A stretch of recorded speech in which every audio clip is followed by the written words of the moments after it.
Delhi. Mixed by Interview।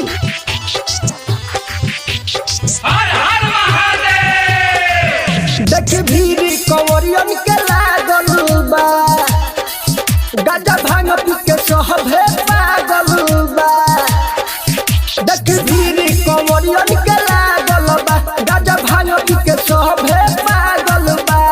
बोल बम बोलता भगती में डोलता, बोल बम बोलता भगती में डोलता, कुछ कमी न खल रहा है। अरे और का चल रहा है बम? ये बम चिलम चल रहा है।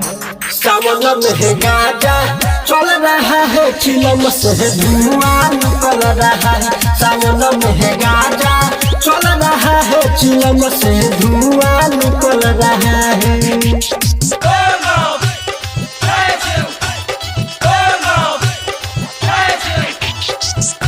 प्रिया रिकॉर्ड्स दिल्ली। बोलो शंकर भगवान की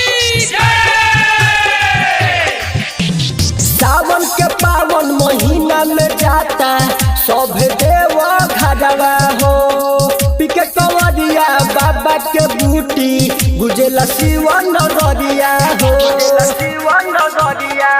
कोई माने या न माने हमें भोला के दीवाने, कोई माने या न माने हमें भोला के दीवाने, दिल ऐसे मचल रहा है। अरे और का चल रहा है बम? ये बम चिलम चल रहा है। सावन में गाजा चल रहा है, चिलम से धुआं निकल रहा है। सावन में गाजा चल रहा है, चिलम से धुआं निकल रहा है।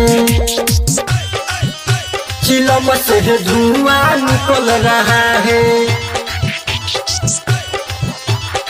प्रिया रिकॉर्ड्स दिल्ली। चिलम से धुआं निकल रहा है।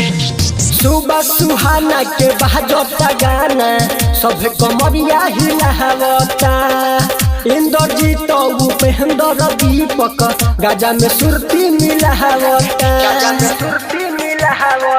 देख बोल बम बोलता भगती में डोलता, बोल बम बोलता भगती में डोलता, शिव शिव गुज रहा है। अरे और का चल रहा है बम? ये बम चिलम चल रहा है। सावन में गाजा चल रहा है, चिलम से धुआं निकल रहा है। सावन में गाजा चल रहा है, चिलम से धुआं निकल रहा है।